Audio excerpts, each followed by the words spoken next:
ஆயிரம் வருட அரசாட்சியே, பரிசுத்தவான்களின் ராஜ்யமே, பரமபிதா வேதவாக்கிதே, பசுமை பொற்காலம் வருகின்றதே, ஆயிரம் வருட அரசாட்சியே.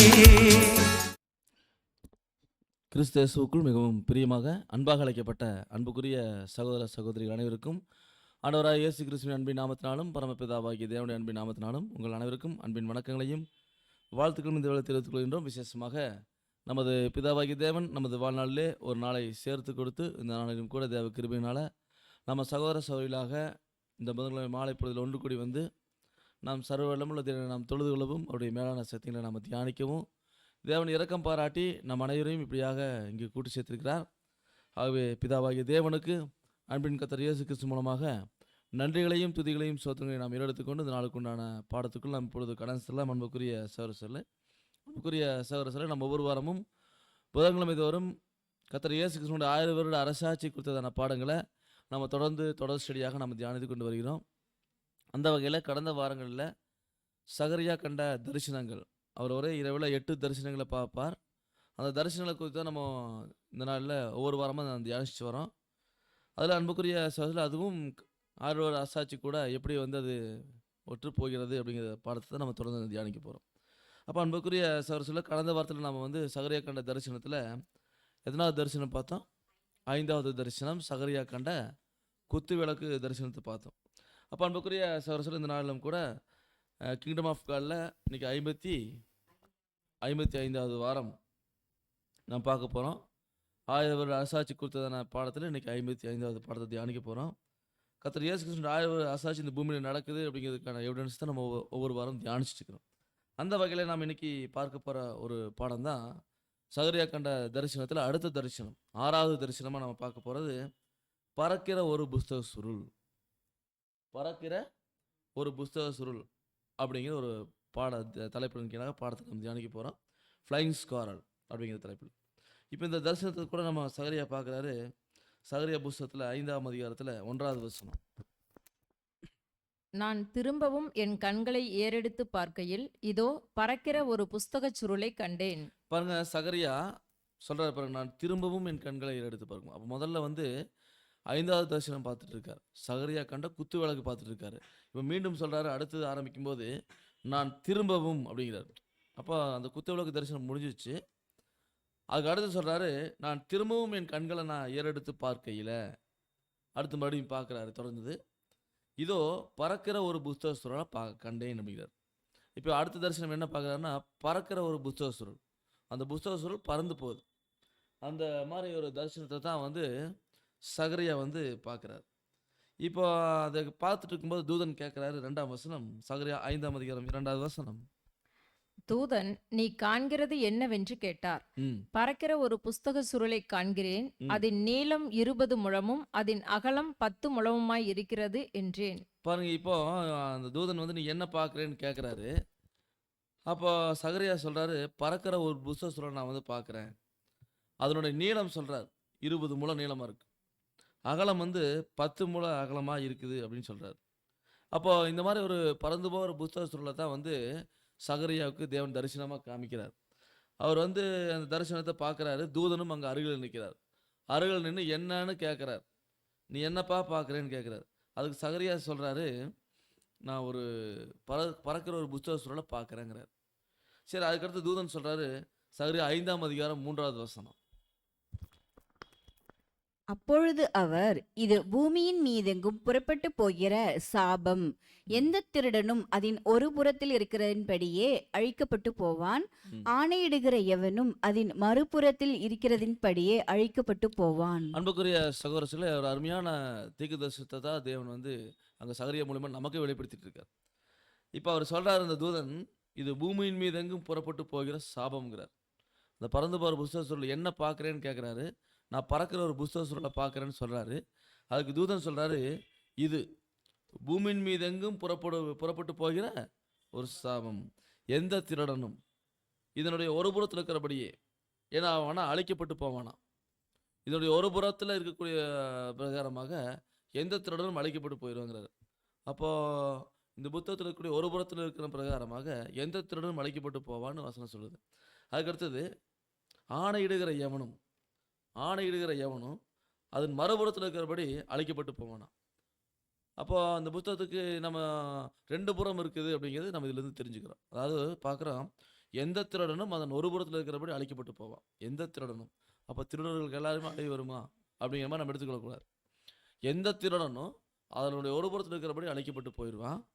ஆணையிடுகிறவன் அவனும், அது முதல்ல திருடனை பற்றி சொல்கிறாரு.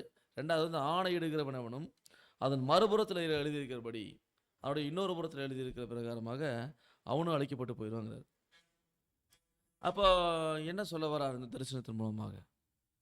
திருடன் அழைக்கப்பட்டு போயிடுவான். ஒரு புறத்தில் இருக்கிற பிரகாரம் எந்த திருடனும் அழைக்கப்பட்டு போயிடுவான். அவன் இன்னொரு புறத்தில் இருக்கிற பிரகாரம் ஆணையிடுகிற எவனும் அழைக்கப்பட்டு போயிடுவான் அப்படிங்கிற மாதிரி சொல்லும்போது, இது பூமியின் மேல் புறப்பட்டு போகிற சாபம்னு சொல்கிறாரு. அது சொல்கிற பிறகு 4ஆம் வசனம், சகர 5ஆம் அதிகாரம் 4ஆம் வசனம்.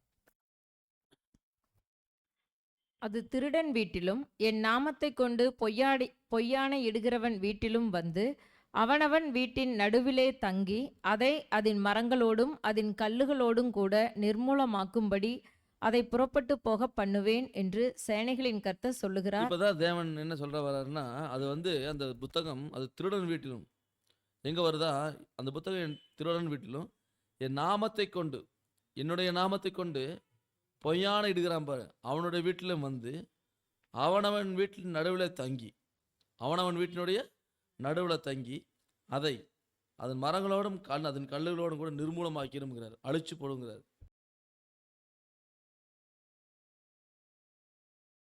5ஆம் அதிகாரம் 4ஆம் வசனத்தில், அது திருடன் வீட்டிலும் என் நாமத்தை கொண்டு பொய்யான இடுகிறவன் வீட்டிலும் வந்து அவனவன் வீட்டின் நடுவில் தங்கி அதை அதன் மரங்களோடும் அதன் கல்லுகளோடும் கூட நிர்மூலமாக்கும்படி அதை புறப்பட்டு போக பண்ணுவேன்னு கதை சொல்கிறார். அப்போ இதுதான் வந்து சகரியாவுக்கு தேவன் காமிச்ச 6வது தரிசனம். அப்போ அன்புக்குரிய சகோதரன், இதெல்லாம் எதுக்காக தேவன் காமிக்கிறார், ஏன் காமிக்கிறார் அப்படின்னா, நமக்கு நல்லாவே தெரியும். நம்ம ஏற்கனவே இந்த சகரியா கண்ட தரிசனங்களுக்கு முன்னாடி 5 பாடங்கள் நம்ம வரைக்கும் நம்ம தியானிக்கும் போது பார்த்துருக்குறோம். இஸ்ரேல் ஜனங்க வந்து பாபிலோன் தேசத்துக்கு நேபுகாத் நேச்சாரால் சிறைப்பிடிக்கப்பட்டு போயிட்டாங்க. அப்போ சிறையிருப்பின் காலம் 70 வருஷம். அப்போ பாபிலோன் பேரரசு அழிஞ்சதுக்கப்புறமா கோரேஸ் ராஜா சாட்சி எடுக்கிறார். அப்போ கோரேஸ் ராஜா சாட்சி எடுத்ததுக்கப்புறமா அவர் என்ன பண்ணுறாருன்னா, அதாவது எருசலேமில் தேவனுடைய ஆலயம் கட்டுறதுக்கு தேவன் அவருக்கு ஏற்கனவே வந்து சொல்லியிருக்கார். அப்போ கோரேஸ் ராஜா மூலியமாக தான் அந்த ஆலயம் மீண்டும் கட்டப்படும்ங்கிறத சொல்லியிருக்கார் தேவன். அதை நம்ம பார்க்குறோம். எரேமியாவுடைய வார்த்தை சொல்கிற வார்த்தைகள் நிறைவேறும் மூலமாக எஸ்ரா எழுதுறாரு பாருங்க. எஸ்ரா 1ஆம் அதிகாரத்தில் 1வது வசனம். எரேமியாவின் வாயினாலே கர்த்தர் சொன்ன வார்த்தை நிறைவேறும்படி பெர்சியாவின் ராஜாவாகிய கோரேசுடைய 1ஆம் வருஷத்திலே கர்த்தர் பெர்சியாவின் ராஜாவாகிய கோரேசின் ஆவியை ஏவினதினாலே, பாருங்க, ஏற்கனவே எரேமியா மூலமா தேவன் சொன்ன வார்த்தை நிறைவேறும்படியாக பெர்சியாவின் ராஜா கோரேஸ், அப்போ அவர் வந்து ஏற்கனவே சொல்லிட்டார், அவன் தான் வந்து எனக்கு ஆலயம் கட்டுவான் அப்படியே சொல்லியிருக்கார். அப்போ அதன் பிரகாரமாக பார்க்குறோம், தேவன் வந்து அவர் ராஜா வந்தோடனே கோரேஷின் ஆவி ஏவறார். அப்போ என்ன செய்கிறாரு பாருங்க. கோரேஷ் சொல்கிறாரு, எஸ்ரா 1ஆம் அதிகாரம் 2ஆம் வசனம், பரலோகத்தின் தேவனாகிய கர்த்தர் பூமியின் ராஜ்யங்களையெல்லாம் எனக்கு தந்தருளி யூதாவில் உள்ள எருசலேமிலே தமக்கு ஆலயத்தை கட்டும்படி எனக்கு கட்டளையிட்டு இருக்கிறார். பாருங்க, ஒரு பிரஜாதி ராஜா சொல்லக்கூடிய வார்த்தை, அவர் கொடுக்கக்கூடிய ஸ்டேட்மெண்ட், பரலோகத்தின் தேவனாய கர்த்தர் பூமியின் ராஜ்யங்களையெல்லாம் எனக்கு தந்தள்ளி அப்படிங்கிறார். அப்போ பூமியின் ராஜ்யங்களையெல்லாம் பரலோகத்தின் தேவன் தான் கொடுத்தாருங்கிறத அவர் சாட்சி கொடுக்குறாரு. அப்போ சொல்றாரு, யூதாவில் உள்ள எருசலேமில் தமக்கு ஆலயத்தை கட்டும்படி எனக்கு கட்டளை எடுக்கிறார் அப்படின்னு சொல்றாரு. அப்போ அதே மாதிரி இந்த ஜனங்களை வந்து சிறையிருப்பு இருக்கக்கூடிய ஜனங்களை கோரேஸ் ராஜா என்ன பண்ணுறாரு, அனுப்புகிறார். அதான் இந்த ஜனங்கள் எல்லாம் மீண்டும் எருசலேமுக்கு போகிறாங்க. அப்போ நம்ம ஏற்கனவே பாடத்தில் படிச்சிருக்கிறோம், அங்கே ஆலயம் கட்டக்கூடிய போனவங்க யார் தலைமையில் போனாங்க, போன பாடத்தில் கூட பார்த்தோம். யார் தலைமையில் போனாங்க? கோரேஸ் ராஜா அனுப்பிடுறாரு இஸ்ரேல் ஜனங்களை, நீங்கள் போய் ஆலயம் கட்டுங்கன்னு. அப்போ அதுக்கு ஒரு தலைவன் வேணுமா, ஒரு ராஜா, அதிபதி. சேத்பாசார் என்ற அவர் பேர், அவர் என்ன, செருபாபேல், 2 ஒன்று தான். சேத்பாசார் செருபாபேல் 2 ஒன்று தான். அப்போ சேத்பாசார் தான் அதிபதியாக இருந்தார். அங்கே கூட இருந்தது யாருன்னா பிரதான ஆசாரியனாகிய யோசுவா. இவங்க தலைமையில் தான் இஸ்ரேல் ஜனங்க மீண்டும் எருசலேமுக்கு திரும்பி வந்து அங்கே ஆலயம் கட்டுறாங்க. இப்போ இவங்க ஆலயம் கட்டும்போது என்ன நடக்குது பாருங்கள். ஏற்கனவே படித்த வசனங்கள் தான். எரேமியா 4ஆம் அதிகாரம் வசனம் 1ஆம் வசனம். சிறையிருப்பிலிருந்து வந்த ஜனங்கள் இஸ்ரேலின் தேவனாகிய கர்த்தருக்கு ஆலயத்தை கட்டுகிறார்கள் என்று யூதாவுக்கும் பென்யமீனுக்கும் இருந்த சத்துருக்கள் கேள்விப்பட்ட போது, பாருங்க, இங்கே ஆலயம் கட்டுறாங்க. அங்கே வந்து இவங்க தேசத்தில் வந்து சிறையிருப்பிலேருந்து வந்து அவங்க சொந்த தேசத்தில் வந்து ஆலயம் கட்டும்போது அங்கே சுற்றிலும் இருக்கக்கூடிய சத்துருக்கள் கேள்விப்படுறாங்க. இவங்களுடைய சத்துருக்கள் கேள்விப்படுறாங்க. கேள்விப்பட்டு என்ன பண்ணுறாங்கன்னா, அந்த ஆலயம் கட்டாதபடிக்கு தடுத்து போடுறாங்க, பிரச்சனை பண்ணுறாங்க. நாங்களும் உங்களுடைய தேவனை நாங்கள் ஆராதிப்போம், நாங்கள் இங்கே வந்த நாள் முதற்கொண்டு அவரை தான் வணங்கிட்டு வர்றோம், உங்களோட சேர்ந்து நாங்களும் அவரை பணிந்து கொள்வோம் அப்படின்லாம் சொல்கிறாங்க. இப்போ இந்த மாதிரி வந்து பார்த்தீங்கன்னா, இந்த ஜனங்களை இப்படி பிரச்சனை பண்ணும்போது அங்கே சொல்கிறாங்க பாருங்க, எஸ்றா 4ஆம் அதிகாரம் 3ஆம் வசனத்தில். அதற்கு செருபாபேலும் யெசுவாவும் இஸ்ரேலில் மற்றுமுள்ள தலைவரான பிதாக்களும் அவர்களை நோக்கி, எங்கள் தேவனுக்கு ஆலயத்தை கட்டுகிறதற்கு உங்களுக்கும் எங்களுக்கும் சம்பந்தமில்லை. பெர்சியாவின் ராஜாவாகிய கோரேஸ் ராஜா எங்களுக்கு கட்டளையிட்டபடி நாங்களே இஸ்ரேலின் தேவனாகிய கர்த்தருக்கு அதை கட்டுவோம் என்றார்கள். பாருங்க, அங்கே செருபாபேல் யெசுவா அவங்க தான் 2 பேருமே. செருபாபேல் வந்து அதிபதி, யெசுவா வந்து பிரதான ஆசிரியர். 2 பேரும் என்ன சொல்கிறாங்கன்னா, அந்த சத்துருக்களுக்கு சொல்கிறாங்க, அதாவது எங்களுடைய தேவனுக்கு ஆலயம் கட்டுறதுக்கு உங்களுக்கு சம்மந்தம் இல்லை, எங்களுக்கு உங்களுக்கு சம்மந்தம் இல்லை. கோரேஸ் ராஜா, பெர்சியாவின் ராஜா தான் எங்களை வந்து கட்டளை கொடுத்து அனுப்பியிருக்காரு, நாங்கள் தான் இஸ்ரேல் தேவனுக்கு ஆலயம் கட்டுவோம் அப்படின்னு அங்கே வந்து சொல்கிறாங்க. ஆனால் இப்போ இந்த ஜனங்க என்ன பண்ணுறாங்கன்னு சொல்லி பார்க்கும்போது, அங்கே பிரச்சனை பண்ணி அங்கே மனு எல்லாம் ராஜாவுக்கு எழுதி அனுப்பி பாருங்கள், எஸ்றா 4ஆம் அதிகாரம் 24ஆம் வசனத்தில். அப்பொழுது எருசலேமில் உள்ள தேவனுடைய ஆலயத்தின் வேலை தடைப்பட்டு பெர்சியாவின் ராஜாவாகிய தரியு ராஜ்யபாரம் பண்ணின 2ஆம் வருஷம் மட்டும் நிறுத்தப்பட்டிருந்தது. இப்போ இவங்க இல்லாதது பொல்லாதெல்லாம் சொல்லி ராஜா கிட்ட சொல்லி என்ன பண்ணிட்டாங்கன்னா, அந்த கோரேஸ்க்கு அப்புறம் வேற ராஜா வந்தாச்சு. இப்போ என்னாச்சுன்னா, அந்த புது ராஜாவுக்கு இவங்களை பற்றி அவங்க கோரேஸ் கொடுத்த அந்த அனுமதிகள் எல்லாம் அவங்களுக்கு தெரியல. அதனால் இவங்க என்ன பண்ணிட்டாங்கன்னா, அந்த ஜனங்கள் சத்துருக்கள் சொன்ன விஷயத்தை கேட்டு ஆலயம் கட்டக்கூடாதுன்னு தடை செஞ்சு போட்டாங்க. அப்போ பாருங்கள், படிக்கிறோம், அதில் பெர்சியாவின் ராஜாவாகி தரியு ராஜ்யபாரம் பண்ண 2ஆம் வருஷம் மட்டும் அங்கே ஆலயம் கட்டக்கூடிய பணி நிறுத்தப்பட்டிருந்துச்சுன்னு பார்க்குறோம். இப்போ ஆலயம் கட்டுற பணி நின்று போனோன்னே ஜனங்கள் எல்லாம் சோர்ந்து போயிட்டாங்க. நம்ம ஏற்கனவே படித்தோம். அப்போ சோர்ந்து போன ஜனங்களை உற்சாகப்படுத்துறதுக்கு தேவனால் அங்கே ஏற்படுத்தப்பட்ட தீர்க்கதரிசிகள் தான் சகரியா, ஆகாய், எஸ்றா. இந்த 3 தீர்க்கதரிசிகளும் தேவனால் ஏற்படுத்தப்பட்ட தீர்க்கதரிசிகள் ஜனங்களை வந்து உற்சாகப்படுத்தி மீண்டும் ஆலயம் கட்டணும், அதுக்கு நீங்கள் தான், அதுக்கு உங்களை தான் தேவன் தேர்ந்தெடுத்திருக்கார் அப்படிங்கிறத சொல்கிறதுக்காக தேவன் 3 தீர்க்கதரிசிகள் ஏற்படுத்தினார். அதில் வந்து சகரியா கண்ட தரிசனங்களை தான் நம்ம பார்த்துட்டு இருக்கிறோம். அவர் கண்ட தரிசனத்தில் அந்த புஸ்தக சுருள் பார்க்குறோம். அப்படின்னா புஸ்தக சுருள்னா என்ன பார்க்குறோம். புஸ்தக சுருள் தரிசனத்தில் அந்த புஸ்தக சுருள்னா என்ன? புஸ்தக சுருள் பார்த்தீங்கன்னா 2 பக்கம் வேறு இருக்குது. அதில் பார்த்தீங்கன்னா 2 பக்கம் இருக்குது. புத்தக சுருளில் 2 பக்கம் இருக்குது அப்படின்னு சொல்லி பார்க்குறோம். ஒரு புறம், இன்னொரு புறம், 2 புறம் இருக்குது. அப்போ அன்புக்குரிய சகோதரர், முதல்ல புத்தக சுருள்னு நம்ம என்னென்னு பார்க்கலாம். அதுக்கு ஒரு சில வசனங்களை வாசிக்கலாம். எசேக்கியேல் தீர்க்கதரிசன புத்தகத்தில் 2ஆம் அதிகாரம் 3ஆம் வசனம்.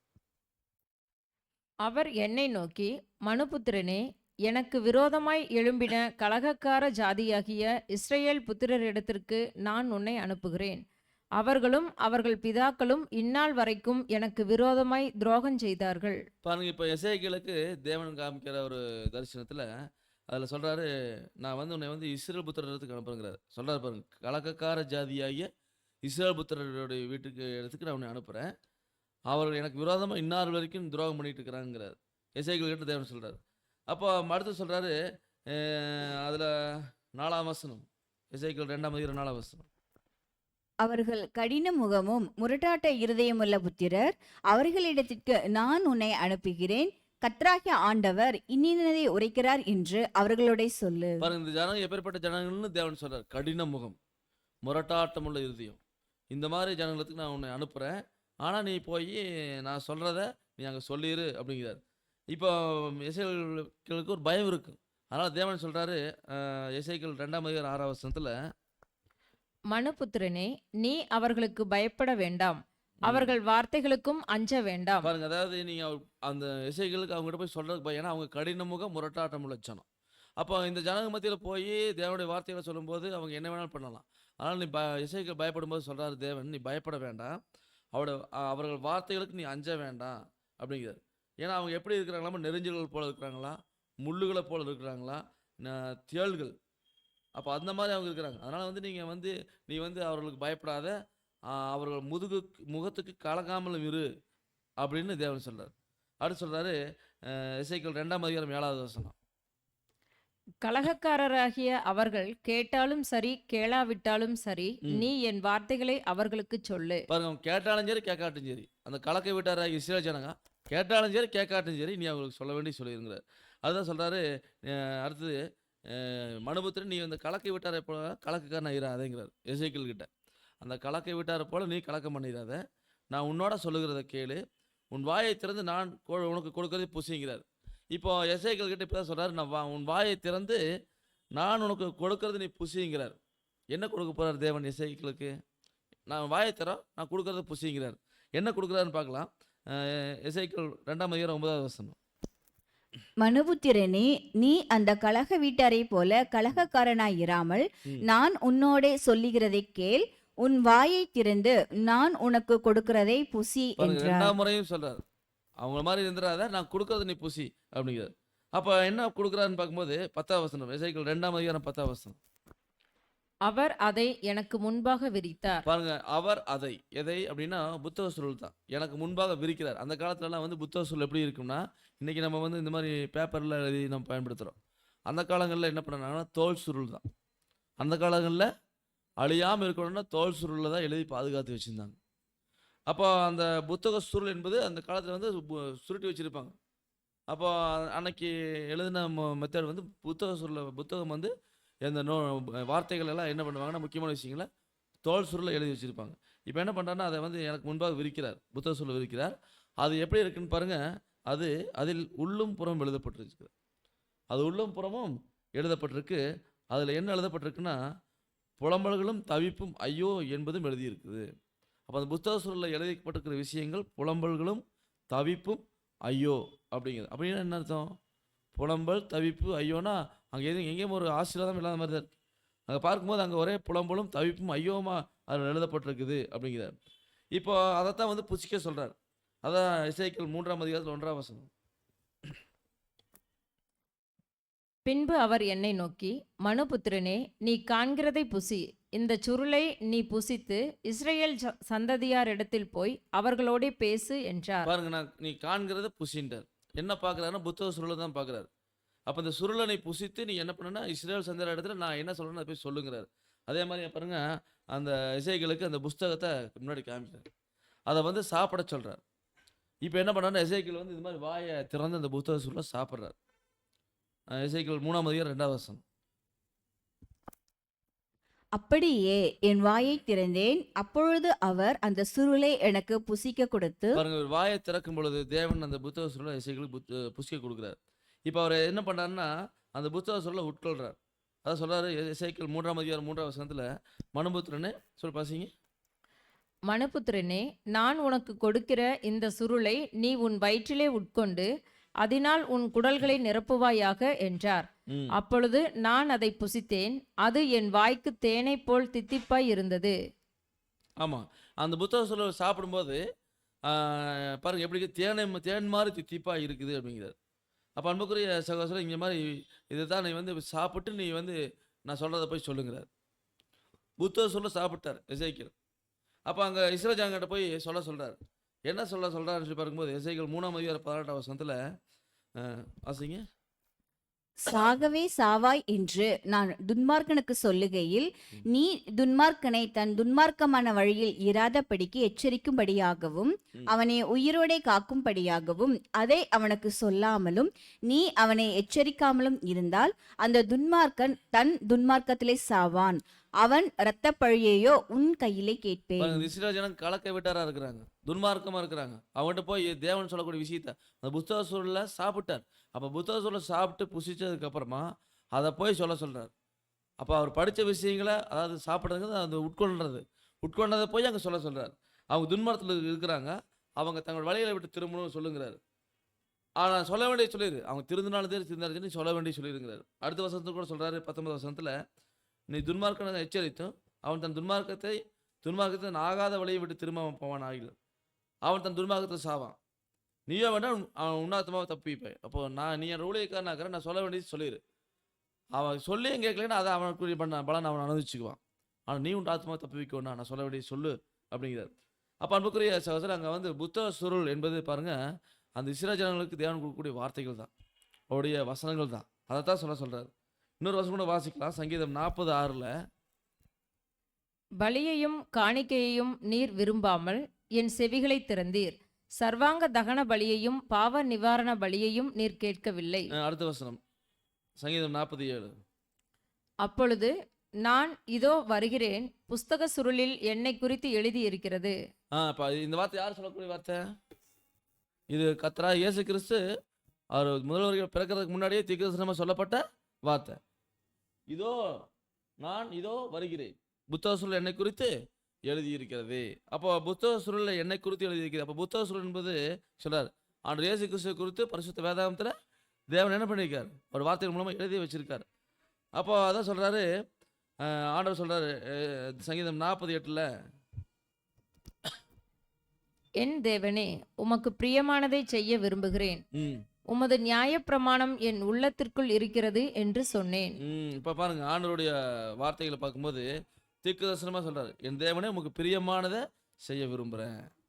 பிரியமான செய்யத்தான் வந்தாரு, உமது நியாயப்பிரமாணம் என் உள்ளத்துக்குள்ள இருக்குது அப்படின்னு சொன்னேங்கிறார். அப்போ ஆண்டவராக இயேசு கிறிஸ்து இந்த பூமியில வந்த போது பாருங்க, அந்த நியாயப்பிரமாண வார்த்தை நிறைவேற்றினார். அப்போ புத்தக சூழல் அது ஆண்டவர் குறித்து எழுதப்பட்டிருக்குது. அது என்ன எழுதப்பட்டிருக்குன்னா, தேவனுடைய தெய்வீக திட்டங்கள் எழுதி வச்சிருக்காரு. அவருடைய வார்த்தைகள் நியாயப்பிரமாணம் தான் என் உள்ளத்துக்குள்ள இருக்குன்னு சொல்றாரு. அப்போ புத்தக சுருள் என்பது எதை குறிக்குதுன்னு பார்க்கும்போது, அன்புக்குரிய சகோதரர் பார்க்கிற புத்தக சுருள் பாருங்க, புத்தக சுருள் எதை குறிக்குது? சங்கீதம் 119, 103. உம்முடைய வார்த்தைகள் என் நாவுக்கு எவ்வளவு இனிமையானவைகள், என் வாய்க்கு அவைகள் தேனிலும் மதுரமாய் இருக்கும். பாருங்க, அங்க சொல்றாரு அந்த வார்த்தைகள் எவ்வளவு இனிமையானவைகள். என்னுடைய வார்த்தைகள் அவ்வளவு இனிமையா இருக்கு, தேனிலும் மதுரமாக இருக்குங்கிறார். அப்போ அதான் எசேக்கியேல் சொன்னார், அது தேனை போல தித்திப்பா இருக்குன்னு சொன்னார். அப்போ அந்த புத்தக சூழல் எதை குறிக்குன்னு சொல்லி பார்க்கும்போது அன்புக்குரிய சகோதரர் பரிசுத்த வேதாகமம் தான். அப்போ அந்த புத்தக சூழல் 2 புறம் இருக்குன்னு பார்த்தோம். ஒரு புறம் என்பது பழைய ஏற்பாடு, இன்னொரு புறம் என்பது புதிய ஏற்பாடு அப்படிங்கிறத நம்ம கவனிக்கிறோம். ஏனென்றால் வேதாகமம் என்பது பழைய ஏற்பாடும் புதிய ஏற்பாடும் சேர்ந்தது தான் பரிசுத்த வேதாகமம். அதை நம்ம ஏசாயா மூலமாக கூட வாசிக்கிறோம். ஏசாயா 8ஆம் அதிகாரத்தில் 20ஆம் வசனத்தில், வேதத்தையும் சாட்சி ஆகமத்தையும் கவனிக்க வேண்டும், இந்த வார்த்தையின்படியே சொல்லாவிட்டால் அவர்களுக்கு விடியற்காலத்து வெளிச்சமில்லை. இப்போ வேதத்தையும் கவனிக்கணும், சாட்சி ஆகமத்தையும் கவனிக்கணும். வேதாகமும் சாட்சியாகமும், இப்போ வேதம் சாட்சியாகம் ரெண்டையும் கவனிக்கணும். அப்போ ரெண்டின்படியும் சொல்லாவிட்டால் விடிய காலத்து வெளிச்சம் இல்லைங்கிறார். அப்போ அன்புக்குரிய சகோதரர் பரிசுத்த வேதாகமம் 2 பாகமாக இருக்கு. அப்போ புதிய ஏற்பாடு, பழைய ஏற்பாடு, புதிய ஏற்பாடு. அப்போ வேதம் அப்படின்னா பழைய ஏற்பாடு, சாட்சியாகம் என்பது புதிய ஏற்பாடு அப்படின்னு சொல்லி பார்க்குறோம். அதான் சகரியா காமிக்கும்போது சொல்றாரு, இந்த பறந்து போகிற புத்தக சூழல் என்பது என்னன்னா பரிசுத்த வேதாகமம் தான், தேவனுடைய வசனங்கள் அடங்கிய அவருடைய வேதாகமம் தான்.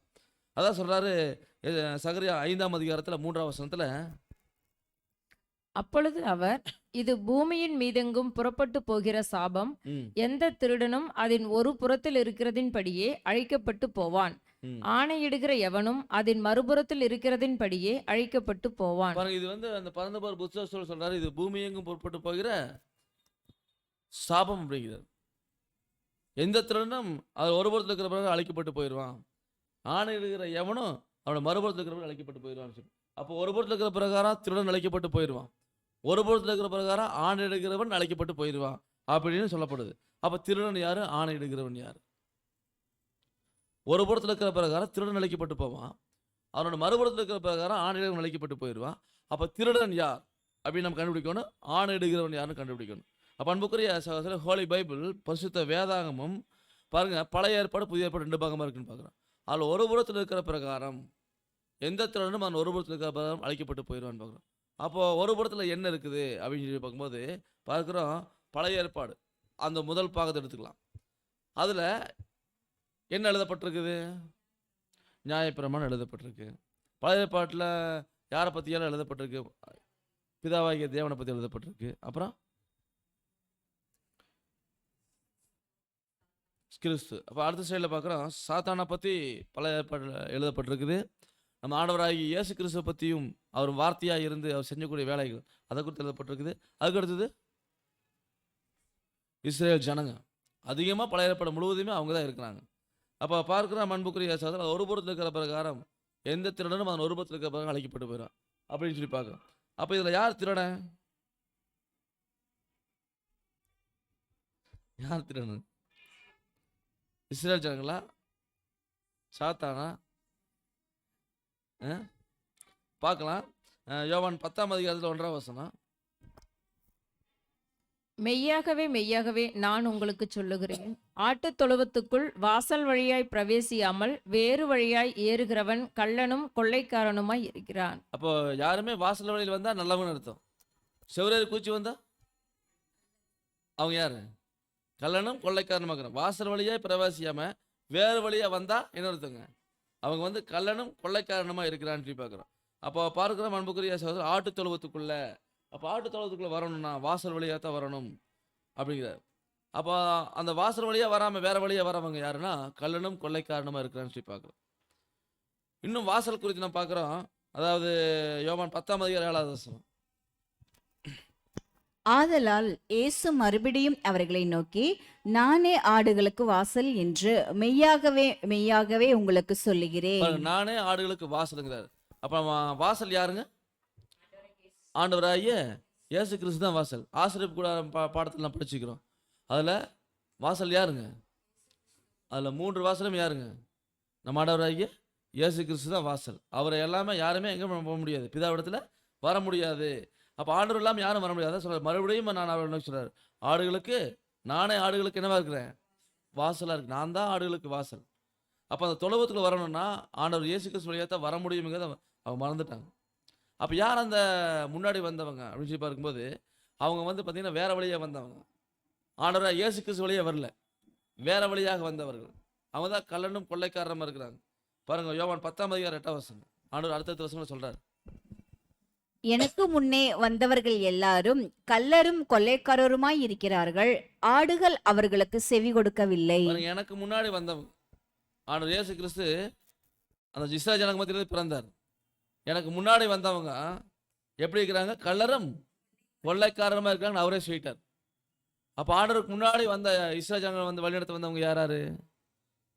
பரிசேயர்கள், சதுசேயர்கள், வேதபாரகர்கள். இவங்கெல்லாம் தான் ஆண்டவருக்கு முன்னாடி எத்தனையோ பேர் வந்தாங்க. எனக்கு முன்னே வந்தவர்கள் எல்லாரும் கள்ளரும் கொள்ளைக்காரரும் இருக்கிறாங்க, ஆடுகள் அவர்களுக்கு செவி கொடுக்கல, அவங்க வார்த்தைகளுக்கெல்லாம் செவி கொடுக்கலன்னு சொல்லி பார்க்குறோம். அதான் சொல்கிறேன் அன்புக்குரிய சகோதரர், அந்த ஒட்டுமொத்த இஸ்ரவேல் ஜனங்களுமே ஆண்டவர் வந்து வழியாக ஏற்றுக்கொள்ள. ஆண்டவர் அவமத்தில தான் பிறந்தார், அவமத்தில தான் வாழ்ந்தார். ஆண்டவர் ஏற்றுக்கொண்டாங்களா? மேசியாவான் ஏற்றுக்கொண்டாங்களா?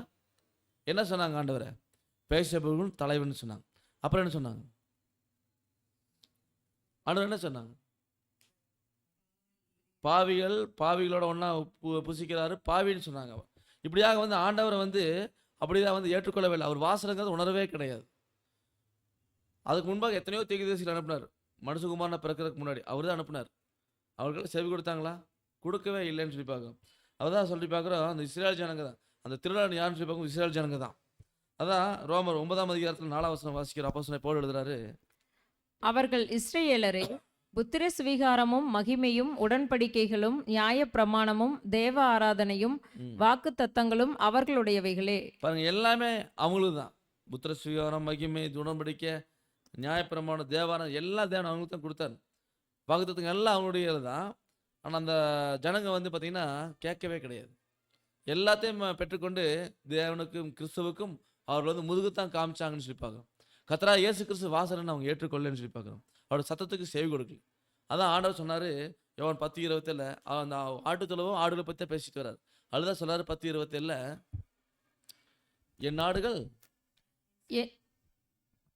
என் ஆடுகள் என் சத்தத்திற்கு செவி கொடுக்கிறது. பாருங்க, என் சத்தத்துக்கு செவி கொடுக்குதுங்கிறார். அப்போ ஆண்டவருடைய ஆடுகள் அவருடைய சத்தத்துக்கு செவி கொடுக்கும். அவர் தான் மேய்ப்பனுங்கிறது உணர்ந்து கொள்ளும். ஆனால் இந்த இஸ்ரவேல் ஜனங்க உணர்ந்து கொண்டாங்களா? மேய்ப்பன் பின்னாடி வந்தாங்களா? வரவே கிடையாது. மேய்ப்பன் பின்னாடி வரவே கிடையாது. அப்போ மேய்ப்பன் பின்னாடி தான் ஆடுகள் போகணும், மேய்ப்பன் பின்னாடி தான் ஆடுகள் போகணும். ஆனால் இந்த இஸ்ரவேல் ஜனங்க உண்மையான மேய்ப்பன் ஆகிய கர்த்தரா இயேசு கிறிஸ்து பின்னாடி வரலன்னு சொல்லி பார்க்குறோம். அதான் கடைசியில் வந்து கனி தருவன்னு எதிர்பார்த்தாரு, கனி தரவே இல்லை. அதான் பார்க்குறோம் மத்தேயு 23:37 என்ன ஆச்சுன்னு சொல்லி பார்க்கும்போது, எருசலேமே எருசலேமே, தீர்க்கதரிசிகளை கொலை செய்து உன்னிடத்தில் அனுப்பப்பட்டவர்களை கல்லெறிகிறவளே, ம். கோழி தன் குஞ்சுகளை தன் சிறகுகளின் கீழே கூட்டிச் சேர்த்து கொள்ளும் வண்ணமாக நான் எத்தனை தரமோ உன் பிள்ளைகளை கூட்டிச் சேர்த்து கொள்ள மனதாயிருந்தேன், உங்களுக்கோ மனதில்லாமற் போயிற்று. அப்போ இந்த கோழி தன் குஞ்சுகளை எப்படி தன் சிறகுகளை கூட்டி சேர்க்க முடியுமோ அது மாதிரி நான் உங்களை கூட்டி சேர்க்க மனதாக இருந்தேன், உங்களுக்கு மனதில்லைன்னு சொல்லிட்டார். அதனால் என்ன சொல்லிட்டார் தெரியுங்களா? சாபம் கொடுத்துட்டார். மற்ற 23:38 இதோ உங்கள் வீடு உங்களுக்கு பாழாக்கி விடப்படும் அப்படின்னு ஒரு சாபத்தை கொடுத்தார். அப்போ பாருங்க, எந்த திருடனும் இதன் ஒரு புறத்தில் எழுதியிருக்கிற பிரகாரம் என்ன பண்ணிடுவான்? எந்த திருடனும் இதன் ஒரு புறத்தில் எழுதியிருக்கிற பிரகாரம் அழிக்கப்பட்டு போயிடுவான். அப்போ ஒரு புறத்தில் எழுதப்பட்டிருக்கிறது இஸ்ரவேல் ஜனங்களை பற்றி தான். அவங்ககிட்ட கனி எதிர்பார்த்தார், கனி கொடுக்கவே கிடையாது. அத்திமரத்தை சபிச்சாரா இல்லைங்களா? கனி தரல, அதனால் அத்திமரத்தை சபிச்சிட்டார். அதே போல தான் கடைசியாக இந்த இஸ்ரவேல் ஜனங்கள் கனி தரணுன்னு அந்த அத்திமரத்தை சபிச்சது கூட இவங்களுக்கான வரக்கூடிய அந்த சாபத்தை தான் சொன்னார். அப்போ பாருங்கள், நியாயப்பிரமாணம் என்பது ஆசீர்வாதமான ஒன்று தான். ஆனால் அது என்ன ஆச்சுன்னா சாபமாக போச்சு அவங்களுக்கு. அது நிறைவேற்றவே முடியல. அது அவங்க மிகப்பெரிய கண்ணியும் சுருக்கமாக இருந்துச்சுன்னு பார்க்குறோம். அதனால் வந்து அவங்க என்ன ஆகிட்டாங்கன்னா, அதனால் மிகப்பெரிய ஒரு இடரலை தான் சந்திச்சாங்க, மிகப்பெரிய ஆபத்தை தான் சந்திச்சாங்க. அதனால் என்னாச்சு, உங்கள் வீடு உங்களுக்கு பாழாக்கி விடப்படும் சொல்லிட்டார். அதே மாதிரி அன்புக்குரிய சகோதரர்களே, அவங்க வீடு அந்த இஸ்ரேல் தேசமானது பாழாக்கி விடப்பட்டுருச்சு. நெக்ஸ்ட் இயரில் பார்க்குறோம். இப்படியாக வந்து அந்த இஸ்ரேல் ஜனங்களுடைய தேசம் என்னாச்சுன்னா புரஜாதிவசம் போயிடுச்சு. அதாவது கிபி 70 தீத்துராயன் மாபெரும் படையோட வந்து என்ன பண்ணிட்டாருங்க, அதையே தீக்குழுதி போட்டார். அப்போது எல்லாத்தையும் சிதறடிச்சு விட்டார். இப்படியாக வந்து அந்த திருடன் அடைக்கப்பட்டு போயிட்டான். சரி, அப்போ இந்த மாதிரி சூழ்நிலைக்குள்ள அவங்க போயிட்டாங்க. அடுத்தது பார்க்குறோம், ஆணையிடுகிறவன். அவருடைய மறுபுறத்தில் இருக்கிறது பிரகாரம் ஆணையிடுகிறவர்கள் அழிக்கப்பட்டு போயிடுவான்னு சொல்லி பார்க்குறோம். அப்போ இந்த ஆணையிடுகிறவர்கள் யார்? திருடன் யாருன்னு பார்த்தா இஸ்ரேல் ஜனங்க. அப்போ ஆணையிடுகிறவர்கள் யார் அப்படின்னு நம்ம பார்க்குறோம். கலாத்தியர் 6:16 இந்த பிரமாணத்தின்படி நடந்து வருகிறவர்கள் எவர்களோ அவர்களுக்கும் தேவனுடைய இஸ்ரவேலருக்கும் சமாதானமும் இரக்கமும் உண்டாயிருப்பதாக. பாருங்க, அப்போ பவுல் வந்து கலாத்தியர் சொல்றாரு, இந்த பிரமாணத்தின்படி நடந்தவர்கள் எவர்களோ, இந்த பிரமாணம் அன்பின் பிரமாணம் அதன் பிரகாரம் நடந்தவர்கள் எவர்களோ அவர்களுக்கும் தேவனுடைய இஸ்ரவேலருக்கும் சமாதானம் இரக்கம் உண்டாயிருப்பதாங்கிற. அப்போ தேவனுடைய இஸ்ரவேலர்கள் யார் சொல்றாருங்க? யாரை சொல்றாருங்க? பாருங்க, புரஜாதி ஜனங்களாகிய நம்மளை குறித்து தான் சொல்றாரு. அப்போ தேவனுடைய இஸ்ரவேலர்கள், அப்போ மாம்ச இஸ்ரவேல் ஜனங்கள் ஒருத்தர் இருந்தாங்க, தேவனுடைய இஸ்ரவேல் ஜனங்களும் இருக்கிறாங்க, ஆவிக்குரிய இஸ்ரவேல் ஜனங்க. அப்போ நாமெல்லாம் எப்படி இருந்தோம் அப்படின்னு சொல்லி பார்க்கும்போது அதே எபேசியர்கள் அப்போஸ்தலன் பவுல் சொல்றாரு 2:12 அக்காலத்திலே கிறிஸ்துவை சேராதவர்களும் இஸ்ரேலுடைய காணியாட்சிக்கு புறம்பானவர்களும் வாக்குத்தத்தத்தின் உடன்படிக்கைகளுக்கு அந்நியரும் நம்பிக்கை இல்லாதவர்களும் இவ்வுலகத்தில் தேவனற்றவர்களுமாய் இருந்தீர்கள் என்று நினைத்துக் கொள்ளுங்கள். பாருங்க, நம்ம இஸ்ரவேல் ஜனங்களுக்கு தான் அந்த தேவாராதனை புத்திர சுவீகாரம் எல்லாம் தான் கொடுத்தாரு. அப்போ நாம எப்படி இருந்தோம்னா கிறிஸ்துவை சேராதவர்களாக இருந்தோம், இஸ்ரேலோட காணியாட்சிக்கு புறம்பா இருந்தோம். அப்போ வாக்குத்தத்தின் உடன்படிக்கை அந்நியராக இருந்தோம். அதாவது நமக்கு சொந்தம் கிடையாது, இஸ்ரவேல் ஜனங்களுக்கு சொந்தம். அப்போ நம்பிக்கையே இல்லை, நமக்கு தேவனும் யாரும் இல்லை, உண்மையான தேவனை நம்ம யாரும் தெரிஞ்சு கொள்ளல. அப்போ நம்ம வந்து நம்பிக்கை இல்லாதவர்களும் இந்த உலகத்தில் தேவனற்றவர்களுமா இருந்தோம்னு நீங்கள் நினச்சிக்குங்கிறார். இப்போ அப்படி இருந்து நம்மளை இன்னைக்கு என்ன பண்ணிக்கிறோன்னா எபேசியர் 2:13 படிக்கிறோம். முன்னே தூரமாய் இருந்த நீங்கள் இப்பொழுது கிறிஸ்து இயேசுவுக்குள் கிறிஸ்துவின் இரத்தத்தினாலே சமீபமானீர்கள். பாருங்க, முன்ன தூரமா இருந்தோம், இப்போ கிறிஸ்து இயேசுவுக்குள்ள கிறிஸ்துவின் ரத்தத்தினால சமீபமாயிட்டோம். இப்போ கர்த்தராகிய இயேசு கிறிஸ்துவினுடைய அந்த ஈடுபலியின் புண்ணியத்தால நம்ம இப்போ தேவனுக்கு சமீபமாக இருக்கிறோம்னு சொல்லி இதுக்கு காரணம் கிறிஸ்துவனுடைய அந்த ரத்தம். அதான் நம்ம வந்து பார்க்குறோம். அடுத்த வசனத்தில் 1 பேதுரு 3:21 பேதுரு சொல்றாரு, அதாவது ஞானஸ்தானத்தின் மூலம் ஒப்பு கொடுத்த பற்றி பேசுறாரு. அதற்கு ஒப்பனையான ஞானஸ்தானம் இது வந்து பார்க்கும்போது நம்மளை வந்து சமீபமாக்குது. கிறிஸ்து கூட கிறிஸ்து ரத்தத்தின் மூலமாக தேவனிடத்தில் சமீபமாக இருக்குது. அப்போ தேவனை பற்றும் நல்மனசாட்சி உடன்படிக்கையாக இருந்து இப்பொழுது நம்மையும் கிறிஸ்துவனுடைய உயிர்த்தெழுதல் ரட்சிக்குதுன்னு சொல்லி பார்க்குறோம். அப்போ இந்த மாதிரி வந்து பார்த்தீங்கன்னா தேவனோட நல்மனசாட்சி உடன்படிக்கை செய்த தேவ பிள்ளைகள் இன்னைக்கு அவர்கிட்ட நெருங்கி வந்திருக்கிறோம். அதான் சொல்றாரு சங்கீதம் 50:5 பலியினாலே என்னோடே உடன்படிக்கை பண்ணின என்னுடைய பரிசுத்தவான்களை என்னிடத்தில் கூட்டுங்கள் என்பார். பலியினாலே என்னோட உடன்படிக்கை பண்ணின, இப்போ பலியினால் உடன்படிக்கை செய்ய என்னுடைய பரிசுத்தவான்களை கூட்டுங்கள் அப்படின்னா இந்த ஒரு பலியினால் உடன்படிக்கை செய்கிறவங்க. அப்போ உடன்படிக்கை செய்யறதுனால என்ன இருக்குன்னா பாருங்க, அடுத்த வசனம் கூட வாசிக்கும் போது ஆங்கிலத்தில் படிக்கிறோம். Gather my saints together unto me, those that have made a covenant with me by sacrifice. பாருங்க, அதாவது கேவனன் அந்த உடன்படிக்கையின் மூலமாக, அதாவது பலியினால் உடன்படிக்கை பண்ண அந்த பரிசுத்தவான்கள் அவர்களுக்கு சொல்றார். அப்போ அவர்கள் வந்து தேவனிடத்தில் நல்மன சாட்சியில் உடன்படிக்கை செய்கிறாங்க. அந்த உடன்படிக்கை என்பதே ஒரு ஆணையிட்டு கொடுக்கறது தான். உடன்படிக்கை என்பது என்னன்னா ஆணையிட்டு கொடுக்கறது, ஆணை மீறாமல் இருக்கிறது. அப்போ ஒரு புறத்தில் இன்னொரு புறத்தில் யாரை பற்றி எழுதப்பட்டிருக்குன்னா ஆணையிடுகிறவரை பற்றி எழுதப்பட்டிருக்குது. அப்போ இந்த உடன்படிக்கை என்பதே பாருங்க ஆணையிட்டு கொடுக்கறது, அதை மீறாமல் இருக்கிறது. அதான் சொல்றாரு சகரியா 4:5 எவனும் அதனுடைய மறுபுறத்தில் இருக்கிறபடி அழிக்கப்பட்டு போயிடுவான். மறுபுறத்தில் யாரை பற்றி சொல்லப்பட்டிருக்குன்னா ஆணையிடுகிறவனை பற்றி சொல்லப்பட்டிருக்கு. அதாவது பார்த்தோம் சகரியா 5:4, அதாவது அது வந்து என்ன பண்ணுதுன்னா, அது திருடன் வீட்டிலும் என் நாமத்தை கொண்டு பொய்யான இடுகிறவன் வீட்டிலும். அப்போ அந்த ஆணை இடுகிறதுல என்னன்னா பொய்யான இடுகிறவன். ஆணை இடுறவங்க எல்லாரும் வீட்டிலும் வரதில்லை. பொய்யான இடுகிறவன் வீட்டில் என்ன பண்ணுதா, பொய்யானை இடுகிறவன் வீட்டில் வந்து அது பாருங்க அவனவன் வீட்டில் நடுவில் தங்குதான். தங்கி என்ன பண்ணுதாமா, அதில் வந்து கல்லுகளோடும் மரங்களோடும் அதை வந்து என்ன பண்ணுதுன்னா நிர்மூலமாக்கும்படி, அப்படின்னா முற்றிலும் அழித்து போகும்படி செய்யுது அப்படின்னு சொல்லி பார்க்குறோம். அப்போ அன்புக்குரிய சகோதரர் நம்ம படிக்கிறோம், அது வந்து எங்கே தங்குதுன்னு சொல்லி பார்க்கும்போது அந்த பொய்யான இடுகிறவனுடைய வீட்டை வந்து தங்குது. அப்போ அந்த வீடு நாமலாம் இருக்கிறோம். பாருங்க வசனம் வாசிக்கிறோம், எபேசியர் 2:19 படிக்கிறோம். ஆகையால் நீங்கள் இனி அந்நியரும் பரதேசிகளுமாய் இராமல் பரிசுத்தவான்களோடே ஒரே நகரத்தாரும் தேவனுடைய வீட்டாருமாய் இருந்து. பாருங்க, தேவனோட உடன்படிக்கை செய்கிற எல்லாருமே தேவனுடைய வீட்டாராக இருக்கிறோம். தேவனுடைய வீடாக இருக்கிறோம். நம்ம தேவனுடைய ஆலயமாக நம்ம மாறத்தை வந்திருக்கிறோம். அப்போ படிக்கிற அன்புக்குரிய சகோதரி, நீங்கள் அந்நியர் பரதேசி கிடையாது, தேவனுடைய வீடாக இருக்கிறீங்கன்னு பார்க்குறோம். அப்போ பொய்யான இடுகிறவங்க வீட்டில் வந்து தங்குதுன்னு பார்க்குறோம். நம்ம இப்போ இந்த ஆலயம் கட்டுறதுக்கு நம்ம இப்போ என்ன பண்ணிட்டு இருக்கோம்னா இங்கே ஆலயம் கட்டிகிட்டு இருக்கிறோம். அப்போ இந்த ஆலயம் கட்டுற எது மேலே கட்டுறோன்னு சொல்லி பார்க்கும்போது எபேசியர் 2:20 வாசிக்கிறோம், அப்போஸ்தலர் தீர்க்கதரிசி என்பவருடைய அஸ்திபாரத்தின் மேலே கட்டப்பட்டவர்களாக இருக்கிறீங்க. நம்மளாம் அப்போஸ்தலருக்கு தீர்க்கதரிசிகளுடைய அவங்க அஸ்திபாரத்தின் மேலே கட்டப்பட்டு இருக்கிறோம். இதுக்கு ஃபவுண்டேஷன் ஸ்டோன் யாருங்க? இயேசு கிறிஸ்து தாமே மூளைக்கல்லாக இருக்கிறார். அப்படின்னா அன்புக்குரிய சகோதரர், இயேசு கிறிஸ்து அதுக்கு மூளைக்கல்லாக இருக்கிறார் இந்த வீட்டில். அப்போ கர்த்தராகிய இயேசு கிறிஸ்து மூளைக்கல்லாக இருக்கார், அப்போஸ்தலர்கள் அஸ்திபாரங்களாக இருக்கிறாங்க. அது மேலே நம்ம கட்டிட்டு இருக்கிற ஆலயமா அவருடைய சத்தியத்தின் மேலே கட்டிட்டு இருக்கிறோம். அப்படின்னா அன்புக்குரிய சகோதரர்கள், இங்கே வந்து பார்த்தீங்கன்னா நம்ம வந்து ஆணையிட்டு கொடுத்துருக்குறோம். தேவனோட நன்மான சாட்சியின் உடன்படிக்கை செஞ்சுருக்கிறோம், அதில் ஆணையிட்டு கொடுத்துருக்குறோம்.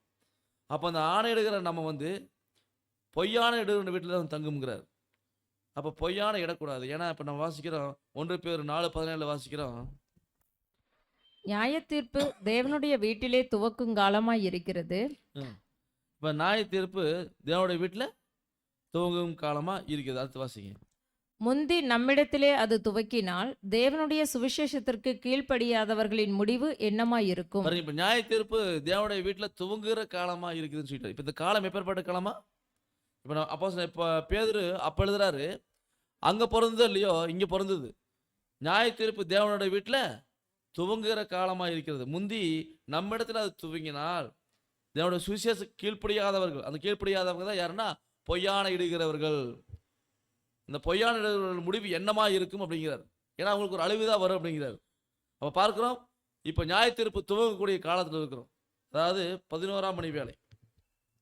அந்த 11ஆம் மணி வேலை குறித்து நம்ம ஏற்கனவே பாடம் தியானிச்சிருக்கிறோம். ஊமையை, அதாவது மத்தேயு 20ஆம் அதிகாரத்தில் 1ஆம் வசனம், பரலோக ராஜ்யம் வீட்டெஜமான் ஆகிய ஒரு மனுஷனுக்கு ஒப்பாய் இருக்கிறது. அவன் தன் திராட்சை தோட்டத்துக்கு வேலையாட்களை அமர்த்த அதிகாலையிலே புறப்பட்டான். வேலையாட்களுடன் நாளொன்றுக்கு 1 பணம் கூலி பேசி அவர்களை தன் திராட்சை தோட்டத்துக்கு அனுப்பினான். பாருங்க, ஒரு எஜமான் என்ன பண்றாருன்னா, பரலோகராஜ்யம் எதுக்கு பற்றி சொல்ற பாருங்க, வீட்டெஜமானாகி ஒரு மனுஷனுக்கு ஒப்பா இருக்குங்கிறார். இப்போ பரலோகராஜ்யம் வீட்டெஜமானாகி ஒரு மனுஷனுக்கு ஒப்பா இருக்குது. அவன் என்ன பண்ணான்னா தன் திராட்சை தோட்டத்துக்கு வேலையாட்களை அனுப்புறார். இப்போ நாளொன்றுக்கு 1 பணம் கூலி பேசுறார். நாளொன்றுக்கு 1 பணம் கூலி பேசி அனுப்புறார். இந்த ஊமையில நம்ம படிச்சிருக்கிறோம், ஆட்கள் பல்வேறு நேரத்தில் வந்து ஜாயின் பண்ணிக்கிறாங்க. எல்லாரும் ஒரே நேரத்தில் வேலைக்கு வரல. இப்போ ஒவ்வொரு மணி நேரத்துலையும் ஆட்கள் வந்து சேர்ந்துட்டே இருக்கிறாங்க. இப்போ எஜமான் ஒவ்வொரு மணி நேரத்துலையும் ஆட்களை கூட்டிகிட்டு வந்து வேலைக்கு சேர்த்துட்டே இருக்கார். ஆனால் எல்லாருக்கும் கூலி 1 பணம் தான். இப்போ என்னாச்சுன்னா கடைசி அந்த 11ஆம் மணி வேலை, அதை வந்து கூலி கொடுக்குற நேரம். அந்த நேரத்திலையும் ஆட்களை கூப்பிட்றாரு. 11ஆம் மணி வேலையிலையும் வந்து ஆட்களை கூப்பிட்டு நீங்கள் போய் வேலை செய்யுங்கிறார். உனக்கு ஒரு ரூபாய் கூலி தரங்கிறார். இப்போ அந்த வேலை 11ஆம் மணி வேலை முடியும் தருவாயில் கூலி தரக்கூடிய நேரம். இப்போ படிக்கிறோம் மத்தேயு 20ஆம் அதிகாரத்தில் 9ஆம் வசனம் 10ஆம் வசனம். அப்பொழுது 11ஆம் மணி வேளையில் வேலையமர்த்தப்பட்டவர்கள் வந்து ஆளுக்கு ஒவ்வொரு பணம் வாங்கினார்கள். இப்போ என்னாச்சுன்னா இங்கே எல்லாரும் வந்து பணம் வாங்குறாங்க, கூலி வாங்குறாங்க. இப்போ 11ஆம் மணி வேலை அமர்த்தப்பட்டவர்களும் வந்து கூலி வாங்குறாங்க. அதுக்கடுத்து பார்க்கும்போது இந்த முந்தி வந்து வேலைக்கு வந்தாங்க. அவங்க என்ன சொல்றாங்க பாருங்க, 10ஆம் வசனம். முந்தி அமர்த்தப்பட்டவர்கள் வந்து தங்களுக்கு அதிக கூலி கிடைக்கும் என்று எண்ணினார்கள். அவர்களும் ஆளுக்கு ஒவ்வொரு பணம் வாங்கினார்கள். பாருங்க, முந்தி வந்தவங்க தங்களுக்கு அதிக கூலி கிடைக்குன்னு எதிர்பார்த்தாங்க. ஆனால் அவங்களுக்கு ஒரு பணம் தான் கூலியை கொடுத்தார். இது நம்ம ஊமையில படிச்சிருக்கிற எல்லா ஆட்களுக்கும் ஒரு பணம் தான் கூலியை பேசி கூட்டு வந்திருக்காரு. ஆனால் இவங்க நினச்சிட்டாங்க நமக்கு நம்ம முதல்ல வந்துட்டோம், அதனால் நமக்கு நிறைய கொடுப்பாரு அப்படின்னு நினச்சிட்டாங்க. அப்போ இந்த 11ஆம் மணி வேலை என்பது கூலி தரக்கூடிய நேரம். இது எதை அடையாளப்படுத்துகிறதுன்னு சொல்லி பார்க்கும்போது கர்த்தருடைய 2ஆம் வருகை அடையாளப்படுத்துகிறது. இப்போ கர்த்தராகிய இயேசு கிறிஸ்து 2ஆம் வருகையில் 1874 வந்துட்டாரு. இப்போ 11ஆம் மணி வேலையாக இருக்குதுன்னு சொல்லி பார்க்குறோம். கர்த்தருடைய 2ஆம் வந்திருக்குதல், அவருடைய ராஜ்யத்தில் நாம் இருக்கிறோம். இப்போ 2ஆம் வருகையில் வந்து அவர் ராஜ்யம் பண்ணிட்டு இருக்கார். இப்போ இந்த 2ஆம் வருகையில் இப்போ கூலி தந்துட்டு இருக்கார். அவங்க கூலியை வந்து இப்போ கொடுத்துட்டு இருக்கார். இப்போ வந்து என்ன செய்யறாரு தெரியுங்களா, அவர் வந்து இப்போ என்ன செய்யறாருன்னு நம்ம ஏற்கனவே படிச்சிருந்துருக்கிறோம். அவர் வந்து லேவியின் புத்திரரை சுத்திகரிச்சுட்டு இருக்கார். மல்லிகாவில் படிச்சிருக்கோம். இப்போ லேவியின் புத்திரரை சுத்திகரித்து அவங்க நீதியாக காணிக்கை செலுத்தும்படியாக அவர்களை வந்து வெள்ளையை போல பொண்ணை போல புடம்பட்டு இருக்கான்னு படித்தோம். அப்படின்னா அன்புக்குரிய சகோதரர், இந்த 11ஆம் மணி வேலையில் கூலி வாங்கக்கூடிய இந்த நேரத்தில் நம்ம இருக்கிற 2ஆம் வருகை அவர் வந்துக்கூடிய இந்த நேரத்தில் கூலி வாங்கக்கூடிய அந்த ஒரு ஸ்டேஜில் நம்ம இருக்கிறோம். ஆனால் நம்ம வந்ததே 11ஆம் மணி வேலை தான். அப்போ இந்த ஒரு கூலி வாங்கக்கூடிய நேரத்தில் இருக்கிறது யாருங்க? நாம தான் அப்படின்னு பார்க்கணும் அன்புக்குரிய சகோதரர். அப்போ இந்த தருணத்தில் எஜமான் கூலி கொடுக்க ரெடியாக கூலி கொடுத்துட்டு இருக்கார். இப்போ நமக்கு ஒரே கூலியை பெற்றுக்கொள்ளணும், நம்ம வந்து ஆணையிட்டதில் தவறாமல் இருக்கணும். அதான் முக்கியம். பொய்யானையாக போயிடக்கூடாது. ஏன்னா அந்த சகரியா கண்ட தரிசனத்தை சொல்கிறாரு, அந்த புஸ்தகம் வந்து எங்கே தங்குதான், அதாவது திருடனுடைய வீட்டிலையும் பொய்யான இடுவனுடைய வீட்டில் வந்து தங்குதான். அவன் திருடன் யாருன்னு இஸ்ரவேல் ஜனங்க. இப்போ அவங்களுக்கு ஏற்பட்ட அந்த பொய்யான அந்த இஸ்ரவேல் ஜனங்களை வந்து திருடங்கிற விஷயத்தை நம்ம படித்து அவங்களுக்கு வரக்கூடிய அழிவுகளெல்லாம் நம்ம படிச்சுக்கிறோம். நிறையா அழிவுகள் சந்திச்சாங்க. கடைசியாக இன்னைக்கு வரைக்கும் அவங்களுக்கு அந்த அழிவுகளை தான் இருக்கிறாங்க. இன்னும் வந்து பார்க்குறோம் நிறைய பின்னாடி பிரச்சனை வரப்போகுது. ஆனால் இப்போ பொய்யான இடுகிறவங்க யாரும் நாம தான். தேவனிடத்தில் நல்மன சாட்சி உடன்படிக்கைங்கிற அதில் வந்து ஆணையிட்டு கொடுத்துருக்குறோம். அந்த ஆணைக்கு உண்மையாக நடந்துட்டோன்னா பிரச்சனை இல்லை. அந்த ஆணை பொய்யானையாக மாறிடுச்சுன்னா தான் இங்கே பிரச்சனை.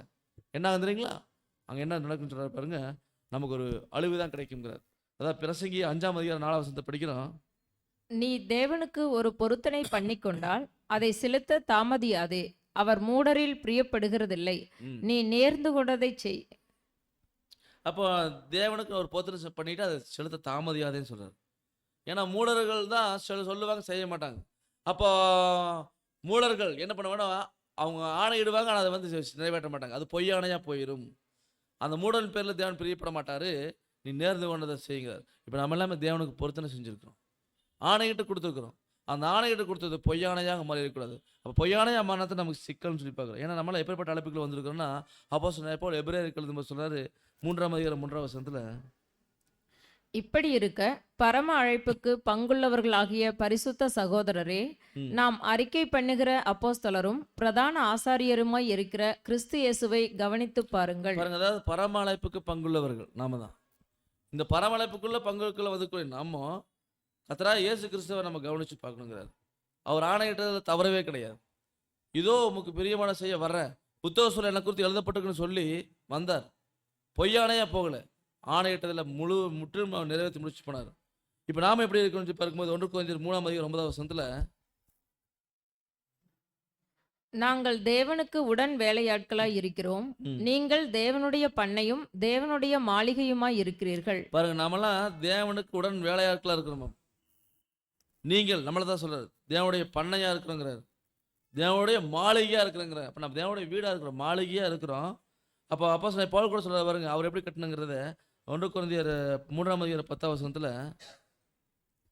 எனக்கு அளிக்கப்பட்ட தேவ கிருபையின்படியே புத்தியுள்ள சிற்பாசாரியைப் போல அஸ்திபாரம் போட்டேன், வேறொருவன் அதின்மேல் கட்டுகிறான், அவனவன் தான் அதின்மேல் இன்ன விதமாய் கட்டுகிறான் என்று பார்க்க கடவன். பாருங்க, அப்போ பவுல் சொல்றாரு, இதுல வந்து நான் எனக்கு அளிக்கப்பட்ட தேவ கிருபையின் பிரகாரம் நான் என்ன பண்ணிட்டேன், புத்தியுள்ள சிற்பாச்சாரி எப்போ என்ன பண்ணியிருக்காருங்க, அஸ்திவாரம். அவர் புத்தியுள்ள சிற்பாச்சாரி.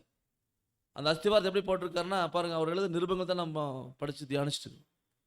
எத்தனை நிருபங்கள் எழுதியிருக்காரு. புத்தியுள்ள சிற்பாச்சாரி போல அவர் அஸ்திவாரம் போட்டார். வேறொன்று அதன் மேலே கட்டுகிறான். இப்போ அது மேலே நாம தான் கட்டிகிட்டு இருக்கிறோம். அந்த அஸ்திவாரத்து மேலே கட்டிகிட்டு இருக்கிறோம்.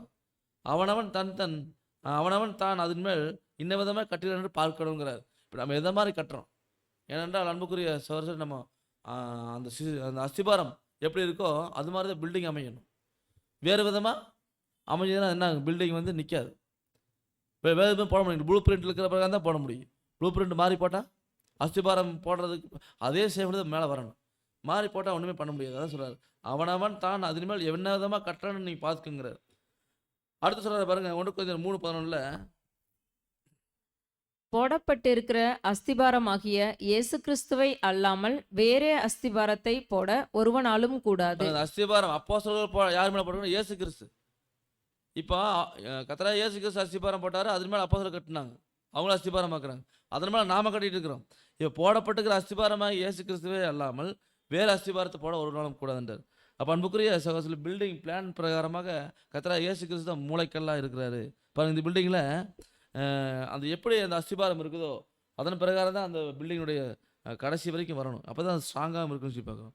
இப்போ நாம் எல்லாமே என்ன பண்ணிட்டு இருக்கிறோன்னா, அந்த அப்போஸ்தலர்கள் கர்த்தராகிய இயேசு கிறிஸ்து அஸ்திபாரம், அதுக்கு மேலே அப்போஸ்தலர்கள், அந்த அஸ்திபாரத்தை மேலே கட்டிகிட்டு இருக்கிறோம்.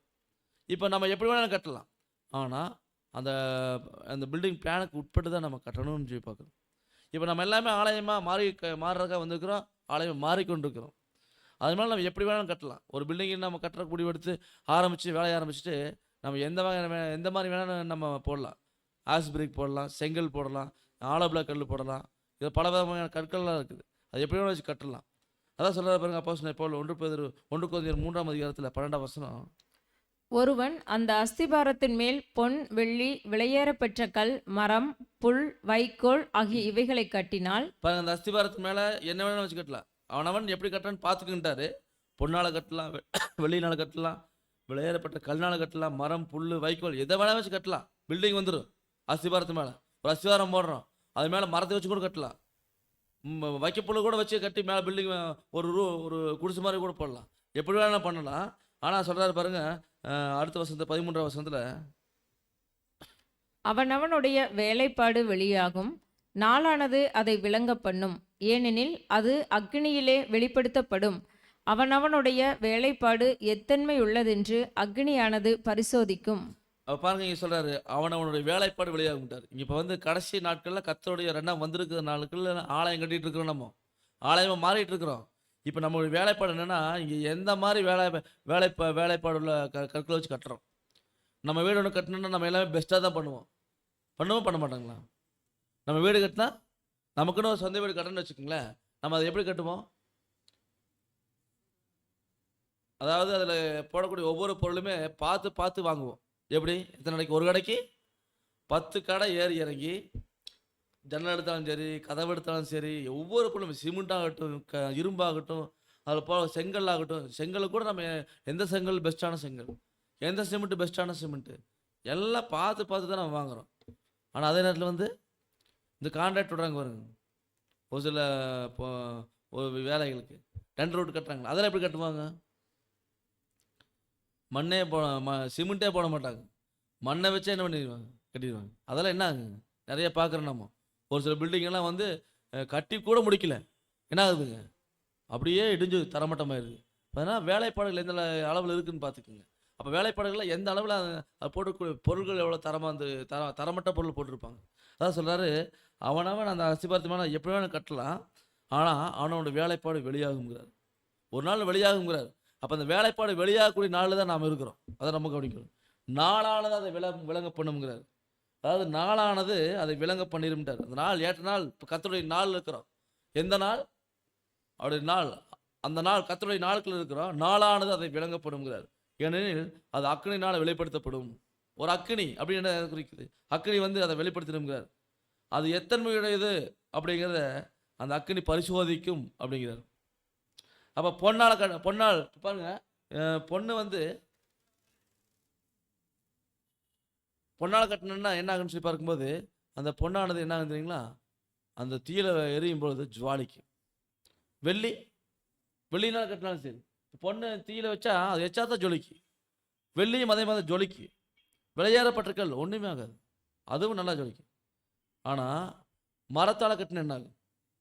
மரம் எல்லாம் பாருங்க, இன்னைக்கு தீ வச்சு எரிச்சா அப்படியே பற்றி எரிஞ்சிடும். இப்போ சமீபத்தில் அமெரிக்காவில் காட்டு தீயில மாட்டினாங்க. என்னாச்சுங்க, அங்கே பூராமே மரத்தால் செய்யப்பட்ட வீடுகள் தான் அதிகமாக இருக்குது. நம்ம ஊரில் மாதிரி இந்த மாதிரி சிமெண்ட் வச்செல்லாம் கட்ட மாட்டாங்களாமா. சிமெண்ட் வச்சு இந்த மாதிரி காங்கிரீட் போட்டெல்லாம் கட்ட மாட்டாங்களாம். அஸ்திவாரம் போட்டு அதுக்கு மேலே பூரா மரம் தான், வுட்டில் தான் கட்டுவாங்களாம். அதனால் அந்த கலிபோர்னியா, லாஸ் ஏஞ்சல்ஸ் நகரத்துல எல்லாம் வந்து பார்த்திங்கன்னா பூரா மரத்தை செஞ்சதுனால எல்லாம் இப்போ எல்லாம் ஏகப்பட்ட பேர் வீடு இழந்து போயிட்டாங்க.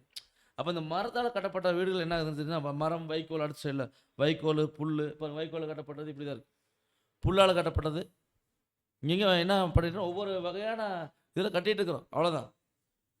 அந்த அஸ்திபாரத்து மேலே எப்படி வேணாலும் கட்டலாம், ஆனால் நாளானது அதை விளங்கப்படும்ட்டார். இப்போ விளங்க பண்ணக்கூடிய நாளுக்குள்ளே தான் நம்ம இருக்கிறோம். கர்த்தராகிய இயேசு கிறிஸ்து நாளுக்குள்ளே தான் இருக்கிறோம். இப்போ என்ன பண்ண போகிறாருன்னா, அக்கினினால் அதை வந்து சோதிக்க போகிறார். எல்லாத்தையும் தீயை வச்சு கொளுத்த போகிறார். தீயை வச்சு கொளுத்தும் போது என்ன நடக்கும்னு சொல்லி பார்க்கும்போது, பாருங்க, தீ நல்லா ஜுவாலி தீ எரியும். எரியிற அக்னியில் பாருங்க எது நிற்கும் அப்படின்னு சொல்லி பார்க்கும்போது, எது தப்பிக்கும் அப்படின்னு சொல்லி பார்க்கும்போது, அன்புக்குரிய தங்கத்தினால் கட்டப்பட்டது தப்பிச்சிடும், வெள்ளியில் கட்டப்பட்டது தப்பிச்சிடும், விளையாடப்பட்ட கல்லில் கட்டப்பட்டது தப்பிச்சிடும். ஆனால் அன்புக்குரிய சோரசில் அந்த மரம், புல், வைக்கோல் இது வந்து என்னன்னா எரிஞ்சு சாம்பலாக போயிடும். அப்போ இந்த அக்னி எதை குறிக்கும் சொல்லி பார்க்கும்போது 1 பேதுரு 1:6 படிக்கிறோம். இதிலே நீங்கள் மிகவும் சந்தோஷப்படுகிறீர்கள், என்றாலும் துன்பப்பட வேண்டியது அவசியமானதால் இப்பொழுது கொஞ்ச காலம் பலவிதமான சோதனைகளினாலே துக்கப்படுகிறீர்கள். பாருங்க, அதாவது இந்த சோதனை எதை குறிக்குன்னு சொல்லி பார்க்கும்போது, அக்னி வந்து சோதனையை அடையாளப்படுத்துகிறதுன்னு சொல்லி பார்க்குறோம். நமக்கு இங்கே சோதனை தான் அதிகம் வரும்னு சொல்லி பார்க்குறோம். பல விதமான சோதனையினால துக்கப்படுறீங்கிறார். ஏன்னா நம்ம அப்போஸ்தலன் பேதுரு சொல்றாரு 1:7 அழிந்து போகிற பொண்ணு அக்னினால் சோதிக்கப்படுங்கிறார். அதை பார்க்கலும் விளையாடப்பட்டதை உங்கள் விசுவாசம் சோதிக்கப்பட்டாதான் நீங்கள் எப்படி ஜொலிக்கிறீங்கிறத பார்க்க முடியுங்கிறார். உங்கள் விசுவாசம் சோதிக்கப்பட்டு கிறிஸ்தியேசு வெளிப்படும் போது உங்களுக்கு புகழ்ச்சியும் கனமும் மகிமையும் உண்டாக காணப்படும் அப்படிங்கிறார். அப்போ அன்புக்குரிய சகோதரர், அழிந்து போகிற பொண்ணு அக்னி வச்சு தான் உருக்கி அதை வந்து புடமிட்டு அதில் வந்து எவ்வளவு தங்கம் இருக்குது, எவ்வளவு அதில் அசடுக்குன்னு பார்ப்பாங்க. அது அப்போ தான் வந்து அந்த ஒரிஜினாலிட்டி தெரியும். அன்புக்குரிய அப்போ நம்ம விசுவாசம் அங்கே சோதிக்கப்படணும். அப்போ தான் நம்மளோட விசுவாசம் எப்படிப்பட்டதுங்க தெரியும். அப்போ நம்ம வந்து தேவனுடைய ஆலயம் தகுதி உள்ளவங்களா தகுதி இல்லாதவங்களா அங்கே தெரியும். வெள்ளையும் அது மாதிரி தான். வெள்ளையும் அன்புக்குரிய சகோதரர் பார்க்குறோம், தேவனுடைய சத்திய வசனங்களாக இருக்குன்னு சொல்லி பார்க்குறோம். அதான் சங்கீதம் 12:6 வாசிக்கிறோம். கர்த்தருடைய சொற்கள் மண்குகையில் 7 தரம் உருக்கி புடமிடப்பட்ட வெள்ளி கொப்பான சுத்த சொற்களாய் இருக்கிறது. ஆமாம், இவங்கெல்லாம் வந்து பார்த்தீங்கன்னா அந்த தேவனுடைய வார்த்தைகளாகவே மாறிடுவாங்க. அப்படியாக வந்து பார்க்குறோம் இந்த திருச்சபை பிள்ளைகள். அவங்க வெளியில் கட்டினாலும் அதுவும் ஜொலிக்கும். அதுக்கு விலையேறப்பட்ட கற்கள், அந்த விலையேறப்பட்ட கற்களும் பார்த்தீங்கன்னா விலையுயர்ந்த, அதுவும் வந்து ரொம்ப விலை உயர்ந்த கற்கள் தான். அந்த கல் வந்து பார்த்தீங்கன்னா அந்த ஒன்றும் ஆகாது, தீ வச்சு எரிச்சா. அப்போது அங்கே வந்து நாமளும் ஒவ்வொரு கற்கள் தான். நம்ம வந்து பார்த்தீங்கன்னா மூளைக்கல்லாய் கர்த்தராகிய இயேசு கிறிஸ்து சேர்ந்துருக்கிறோம். அதான் 1 பேதுரு 2:4 படிக்கிறோம். மனுஷரால் தள்ளப்பட்டதாயினும் தேவரால் தெரிந்து கொள்ளப்பட்ட விலையேறப்பட்டது மாதிரி இருக்கிற ஜீவனுள்ள கல்லாகி அவரிடத்தில் சேர்ந்தவராகி நீங்களும். அப்போ நாமளும் கற்கள் தான். நம்ம ஜீவனுள்ள கல்லாகி இயேசு கிறிஸ்துக்கிட்ட சேர்ந்துருக்கிறோம். இப்போ சொல்லிட்டாரு, அவனுடைய வேலைப்பாடு வெளியாகும்ட்டார் அடுத்த வசனத்தில். அது நாளானது அதை சோதிக்கும்ட்டார். இப்போ 11ஆம் மணி வேலையில் கூடி கொடுக்குற நேரத்தில் நம்ம இருக்கிறோம். இப்போ அன்புக்குரிய சகோதரர், இங்கே என்னாச்சுன்னா இங்கே மிகப்பெரிய ஒரு சோதனைக்குள்ள நம்ம இருக்கிறோம். ஒட்டுமொத்த உலகத்துக்குமே அது சோதனை தான். அதை 2 பேர் 3:7 படிக்கிறோம். இப்பொழுதுக்கு இந்த உலகம் 2ஆம் உலகம் என்னான்னு சொல்லி பார்க்குறோம். இப்பொழுது இருக்கிற வானங்களும் பூமியும் அந்த வார்த்தையினாலேயே அக்கினிக்கு இரையாக வைக்கப்பட்டு தேவபக்தி இல்லாதவர்கள் நியாயந்தீர்க்கப்பட்டு அழிந்து போகும் நாள் வரைக்கும் காக்கப்பட்டு இருக்கிறது. பாருங்க, இந்த 2ஆம் உலகத்துக்கு வரக்கூடிய மாபெரும் அழிவு அக்கினி. அப்போ இந்த வானமும் பூமியும் அந்த வார்த்தையினால் அக்கினிக்கு இரையாக வைக்கப்பட்டிருக்குதுன்னு படிச்சிட்டோம். ஏன்னா தேவபக்தி இல்லாதவர்கள் என்ன இப்போ போகிறாங்க, நியாயந்தீர்க்கப்பட்டு அழிந்து போகும் நாள் வரைக்கும் அது காக்கப்பட்டிருக்கு. அப்போ பொய்யான இடுகிறவர்கள் அழிந்து போகும் நாள் வரைக்கும் அது காக்கப்பட்டிருக்குன்னு சொல்லி பார்க்கணும். அப்போ அன்புக்குரிய சகோதரர், நம்ம வந்து பொய்யான இடுகளாக இருந்தோம்னா அழிக்கப்பட்டு போயிடுவோம். அப்போ ஆணையிட்டு கொடுத்ததில் வந்து மாறாமல் நம்ம இருக்கணும்னு பார்க்கணும். ஏனென்றால் அந்த இன்னைக்கு நான் எல்லாமே பாருங்கள், அங்கே சகரியா காண்பிக்கப்பட்ட தரிசனம் எதுக்கு காண்பிக்கப்பட்டுச்சுன்னா, ஆலயம் கட்ட முடியாமல் அங்கே தடை வந்தானே போய் சோர்ந்து போயிட்டாங்க. அந்த ஜனங்கள் சோர்ந்து போய் அவங்கவுங்க வேலையை பார்க்க ஆரம்பிச்சிட்டாங்க. இங்கேயும் நமக்கு சத்துருக்களால் சோதனைகள் வரும். இப்போ ஆலயமாக கட்டிகிட்டு இருக்கிறோம் நம்மளே. அப்போ என்ன ஆகுனா, சத்துருக்கள் நமக்கும் சத்துருக்கள் இருக்கிறாங்க. நிறைய சத்துருக்கள், சாத்தானுடைய சத்துருக்கள், அவனுடைய கெட்டுப்போன ஆவிகள் நிறைய இன்னைக்கு 2ஆம் வருகையில் வந்திருக்கிறதுனால இன்னைக்கு சாத்தானை கட்டிகிட்டு இருக்காரு. அந்த கெட்டுப்போன ஆவிகள் என்ன பண்ணிட்டார்? ஓத்து விட்டார். இப்போ என்ன ஆச்சுன்னா, அதுகளெல்லாம் இன்னைக்கு என்ன பண்ணுதுன்னா, நிறையா இன்னைக்கு தேவப்பிள்ளைகளுக்கு விரோதம் செஞ்சுட்டு இருக்காங்க. அப்போ நம்ம பார்க்குறோம், இங்கே நிறைய பிரச்சனைகள் இங்கே வரப்போகுது. அப்படிங்கும்போது நம்மளுடைய உண்மைத்தன்மையை நிரூபிக்க வேண்டிய சூழ்நிலையில் நம்ம இருக்கிறோம். அப்போ அக்கறைக்குள்ளே நம்ம இருந்தாலும் நம்ம உண்மைத்தன்மை நிரூபிக்கணும்னு சொல்லி பார்க்குறோம். அந்த ஆணையிட்டத்தில் மாறக்கூடாது. இப்போ பொய்யான இட்டம்னா என்ன ஆச்சுன்னா, நாம் அந்த இதில் மாட்டிக்கிறோம்னு சொல்லி பார்க்குறோம். அன்புக்குரிய சொல்லு ஏன்னா நம்ம பயப்பட வேண்டிய அவசியம் இல்லை தான். அப்போஸ்தலன் பவுல் பிலிப்பியருக்கு எழுதும்போது சொல்கிறார், பிலிப்பியர் 1:5 உங்களில் நற்கிரியையை தொடங்கினவர் அதை இயேசு கிறிஸ்துவின் நாள் பரியந்தம் முடிய நடத்தி வருவார் என்று நம்பி. இப்போ பாருங்க, நற்கிரியில தொடங்கினவர் அதை இயேசு கிறிஸ்துவின் நாள். இப்போ அவர் நாளுக்குள்ளே தான் நம்ம இருக்கிறோம். இப்போ நற்கிரியை தொடங்கினவர் இயேசு கிறிஸ்துவின் நாள் பரியந்தம் அதை முடிய நடத்துவர், முடிய நடத்தி முடிச்சவர். நம்ம அவர் நம்பி நிற்கணும். ஏன்னால் அன்புக்குரிய தேவனை நம்ம நம்பி தோட்டத்தில் நம்ம போயிட்டு இருக்கிறோம். அப்போ நற்கிரியை தொடங்கினவர் அதை முடிச்சிடுவார். நாம அவரை சார்ந்து இருக்கணும். ஆணையிட்டதில் மாறக்கூடாது. ஏன்னா நமக்கு தான் இங்கே ஆபத்து. ஆணையிட்டதில் மாறிட்டு நான் பாருங்க, இன்னைக்கு ஆணையிட்டதில் மாறின பேர சபை ஜனங்களுக்கு என்ன வரப்போகுதுங்க? அவங்களாம் வந்து பேர சபைகளாக இருக்கிறாங்க. அவருடைய நாமத்தை கொண்டு பொய்யானையிட்டு இருக்கிறாங்க. அவங்களுக்கு என்ன வரப்போகுது? அழிவு. மகாபாபிலோன் விழுந்தது விழுந்தது. வளமுள்ளதுதான் வந்தன சொல்லக்கூடிய வார்த்தை அதுதான். அது விழுந்தது. அந்த போப் மார்க்கம் மற்றும் பேச அமைப்புகள் எல்லாமே விழுக போகுது. அவங்களுக்கு சொல்றது, அவங்க நேரிடக்கூடிய வாதையில் இன்னைக்கு சிக்காதபடிக்கு என்ன பண்ணு, வெளியே வந்துரு. இன்னைக்கு தான் சொல்றாரு, அங்கே பொய்யானையிட்டு அவங்க செஞ்சுட்டு இருக்க காரியங்கள் அவங்களுக்கு அழிவு வரப்போகுது. அங்கேருந்து வெளியே வந்து நாமும் அந்த பாபிலோன் குண்டலாட்சி இருந்ததுன்னா நாமும் பொய்யானை இடுகிறவர்கள் தான். அவருடைய நாமத்தை கொண்டு பொய்யானை இடக்கூடாது. அதான் சொல்றாரு. நம்ம அதுக்கு பயப்பட வேண்டிய அவசியம் இல்லை. ஏனென்றால் சொல்றாரு 2 Thessalonians 2:2 ஒரு ஆவியினாலாவது வார்த்தையினாலாவது எங்களிடத்திலிருந்து வந்ததாய் தோன்றுகிற ஒரு நிரூபத்தினாலாவது கிறிஸ்துவனுடைய நாள் சமீபமாய் இருக்கிறதாக சொல்லப்பட்டால் உடனே சஞ்சலப்படாமலும் கலங்காமலும் இருங்கள். பாருங்க, இது வந்து தெசலோனிக்கே சபைக்கு எழுதும்போது அப்போஸ்தலன் பவுல் எழுதுனது. அப்போ கிறிஸ்துவனுடைய நாளுக்குள்ளே தான் நாம் இருக்கிறோம். இப்போ எந்த நாளுக்குள்ள இருக்கிறோம்? கர்த்தராகிய இயேசு கிறிஸ்து 2ஆம் வருகையில் வந்து இருக்கக்கூடிய நாளுகள் நாம் இருக்கிறோம். அப்போ நம்மளுடைய கூலியை பார்க்கக்கூடிய இந்த ஸ்டேஜில் நாம் நின்றுட்டு இருக்கிறோம் 11ஆம் மணி வேளையில். அப்போ நம்ம பார்க்கிறோம் 1 Corinthians 3:14 அதின்மேல் ஒருவன் கட்டினது நிலைத்தால் அவன் கூலியை பெறுவான். பாருங்க, கட்டினது நிலைச்சதுன்னா கூலி, கட்டினது நிலைக்கலைன்னா கூலி இல்லை.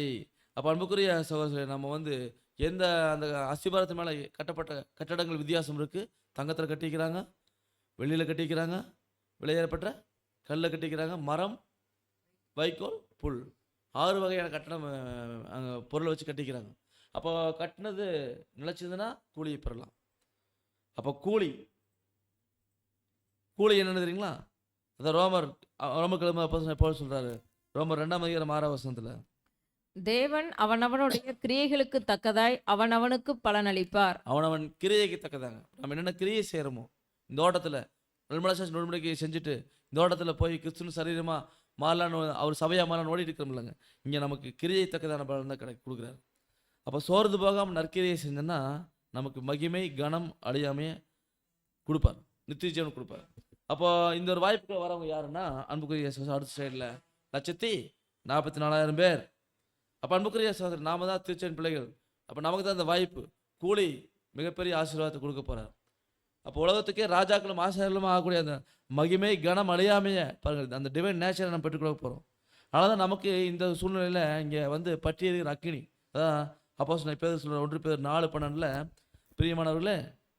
பிரியமானவர்களே, உங்களை சோதிக்கும்படி உங்கள் நடுவில் பற்றி எரிகிற அக்கினியை குறித்து ஏதோ புதுமை என்று திகையாமல். பாருங்க, புதுமைன்னு திகையாது. நமக்கு நடுவில் பற்றி எறிகிற அக்கினி சோதனைகள், அதை மத்தியில தான் நமக்கு இருக்க முடியும். தேவ பிள்ளைகளுக்கு இன்னைக்கு விசுவாச அந்த பரீட்சை இங்கே இருக்குது. அப்போ ஏதோ புதுமை நமக்கு மட்டும்தான் வருது அப்படின்னு நினைக்க வேண்டாம். நம்ம போல இந்த ஓட்டத்தில் பாட நம்பிக்கை எல்லாத்துக்கும் அது வருது. சோதிக்கும் போது உங்கள் நடுவில் பற்றியிருக்கிற அக்கினியை குறித்து ஏதோ புதுமை என்று தெரியாமல் அது சொல்கிறாரு, கிறிஸ்துவின் மகிமை வெளிப்படும் போது நீங்கள் கலைகூர்ந்து மகிழும்படியாக அவருடைய பாடுகளுக்கு நீங்கள் பங்காளி. அப்போ கிறிஸ்துவனுடைய பாடு, அவர் பாடு அனுபவிக்க தான் வந்தார். அந்த பாடுகளுக்கு நம்ம பங்காளி. அந்த பாடுகளில் பங்கெடுக்கக்கூடிய பங்காளிகளாக நாம் இருக்கிறோம் அன்புக்குரிய அதனால் நீங்கள் சந்தோஷப்படுங்கிறார். அப்போது கிறிஸ்துவனுடைய அந்த ஒரு பாடுகளுக்கு நாம் பங்காளிகள்ங்கிறத உணர்ந்து நாம் இந்த ஓட்டத்தில் சந்தோஷமாக ஓடணும். ஆனால் சொல்கிறாரு பாருங்க, அந்த கட்டினது வெந்து போனார். கட்டினது நிலச்சதுன்னா கூலி, கட்டினது வெந்து போனால் எப்படி இருக்குமா? 1 Corinthians 3:15. கிறிஸ்துவின் மகிமை வெளிப்படும் போது நீங்கள் ஒருவன் கட்டினது வெந்து போனால் அவன் நஷ்டமடைவான், அவனோ ரட்சிக்கப்படுவான், அதுவும் அக்கினியில் அகப்பட்டு தப்பினது போல் இருக்கும். பாருங்க, இங்க இந்த நியாயத்தீர்ப்புகளுக்கு நமக்கு என்னன்னா, ஒருவன் கட்டினது வெந்து போனா அவன் நஷ்டமடைஞ்சிருவான், அவனோ ரட்சிக்கப்படுவான், அதுவும் அக்கினியில் அகப்பட்டு தப்புனது. அதாவது இங்கிலீஷ்ல படிக்கிறோம், அதாவது If any man's work shall be burned, he shall suffer loss. அது அவெல்லாம் இழப்பான். But he himself shall be saved. பாருங்க, அதாவது பட்ங்கிற வார்த்தை போட்டு, but he himself shall be saved, அவனோ ரட்சிக்கப்படுவான். அப்போ அன்புக்குரிய சகோதரர் சொல்லு பாருங்க, இந்த வசனத்தில் எப்படி இருந்தால் நல்லா இருக்குன்னா, அடுத்த சைடு போடுங்க. ஒருவன் கட்டினது வந்து போனால் அவன் நஷ்டமடைவான், அவனோ ரட்சிக்கப்படுவான். இங்கே வந்து அவனோங்கிற பொதுவாக ஆனால் அப்படிங்க போட்டுப்பாங்க. அவனோ ரட்சிக்கப்படுவான், ஆனால் அவன் ரட்சிக்கப்பட்டுருவான் அப்படின்னு பார்க்கணும். அதுவும் எப்படி இருக்குமாமா? அக்னியில் ஆகப்பட்டு தப்புனது போல இருக்குமா? அக்னியில் ஆகப்பட்டு தப்புன்னு எப்படி இருக்கும் பாருங்க. இந்த மாதிரி ஒரு தீ எரியுது, இந்த தீ எறியதுக்குள்ளே போயிட்டு வெளியே வந்து என்ன ஆகும்? தீ எறியதுக்குள்ளே போயிட்டு வந்து எப்படி இருப்போங்க நம்ம? இந்த தீக்குள்ள பூந்து அந்த இந்த சைடு பூந்து அந்த சைடு வந்து எப்படி இருப்போம்? எப்படி இருப்புங்க? முகமெல்லாம் தலைமுடியெல்லாம் கருகி, முகமெல்லாம் கருப்படிச்சு, சட்டையெல்லாம் தீயில வெந்து, இப்படியாக வந்து அக்னியில் அகப்பட்டு தப்புனது மாதிரி இருக்குங்கிறார். அப்போ அன்புக்குரிய சகோதரர்களே, இங்கே நான் பார்க்குறோம், கூலி என்பது என்ன தெரியுங்களா? கூலி என்பது திருச்சபையின் வாய்ப்பு, மணவாட்டி வாய்ப்பு. அந்த ரட்சிப்பு என்பது என்ன தெரியுங்களா? திரள்கூட்ட வாய்ப்பு. அப்போ மணவாட்டியாரவங்க என்ன ஆவாங்கன்னா, ராஜாக்களும் ஆசாரிலும் ஆகிடுவாங்க. இந்த திரள்கூட்ட வகுப்பினர்கள் அடுத்த இல்லை, அதாவது இந்த மணவாட்டி வகுப்பினர்கள் ராஜாக்கள் ஆசாரியர்கள் கிராடருக்கு போயிடுறாங்க. கிறிஸ்துவோட சேர்ந்து ஆளுகை செய்கிற வகுப்பு. திரள்கூட்டம் வந்து சேவை செய்கிறவங்க, உதவியாளர்கள்னு சொல்லி பார்க்குறோம். அப்போ அந்த மணவாட்டி வகுப்பினர் யாரான்னு சொல்லி பார்க்கும்போது இந்த இதில் பார்த்தோம், அப்போ பவுல் சொன்ன வார்த்தையில் அடுத்த சைடில் மணவாட்டி வகுப்பினர்கள் இந்த தங்கம் வெள்ளி விளையாடப்பட்ட கல் கட்டினவங்க, இவங்களாம் மணவாட்டி வகுப்பினர்கள் அந்த இதுக்கு போயிடுவாங்க. ஆனால் அந்த திரள்கூட்ட வகுப்பினர்கள் பார்க்கும்போது அந்த மரம் புல் வைக்கோல் இதில் கட்டினவங்க வந்து அக்னியில் ஆகப்பட்டு தப்புனது மாதிரி இருக்குங்கிறார். அப்போ அன்புக்குரிய சகோதர சொல்ல இங்கே நம்ம பார்க்குறோம், இங்கே வந்து ராஜாதி ராஜா கர்த்தர் இயேசு கிறிஸ்து இன்னைக்கு 2ஆம் வருகையில் வந்திருக்கிறார். வந்து என்ன பண்ணிருக்காருன்னா, 2ஆம் அறுவடையை செஞ்சிட்ருக்கார். இப்போ ஏற்கனவே படிச்சுக்கிறோம், கிறிஸ்துவுக்குள் மரித்தவர்கள் அவரோட சேர்ந்துருவாங்க, பின்பு உயிரோடக்கூடிய நாமும் இப்போ என்ன ஆயிடுவோம்? நாம தான் உயிரோடு இருக்கிறோம். இங்கே நம்ம ஓட்டத்தை நம்ம வேலைப்பாடு சிறப்பாக முடிச்சிட்டோம்னா என்ன ஆயிடும்னா, அவரோட போய் சேர்ந்துடும். கூலி மணவாட்டி வகுப்பினர் ஆகக்கூடிய வாய்ப்பு. அதான் சொல்கிறாரு கர்த்தர் இயேசு கிறிஸ்து சொல்கிறாரு 3ஆம் அதிகாரம் வெளிப்படுத்தல் 3:21. நான் ஜெயங்கொண்டு என் பிதாவினுடைய சிங்காசனத்திலே அவரோடே கூட உட்கார்ந்தது போல ஜெயங்கொள்ளுகிறவன் எவனோ அவனும் என்னுடைய சிங்காசனத்தில் என்னோட கூட உட்காரும்படிக்கு அருள் செய்வேன். பாருங்க, அதாவது ஜெயங்கொண்டா அவர் ஆண்டு இயேசு கிறிஸ்து, நான் ஜெயங்கொண்டு என் பிதாவின் சிங்காசனத்தில் உட்கார்ந்துட்டேன், ஜெயங்கொள்ளுகிறவன் எவனோ. அப்போ ஜெயங்கொண்டா அவங்க வந்து என்னுடைய சிங்காசனத்தில் என்னோட உட்காரும்படி அருள் செய்வேங்கிறார். இன்னைக்கு ராஜாதி ராஜா வந்து சிங்காசனத்தில் உட்கார்ந்துட்டு இருக்கார் கர்த்தர் இயேசு கிறிஸ்து.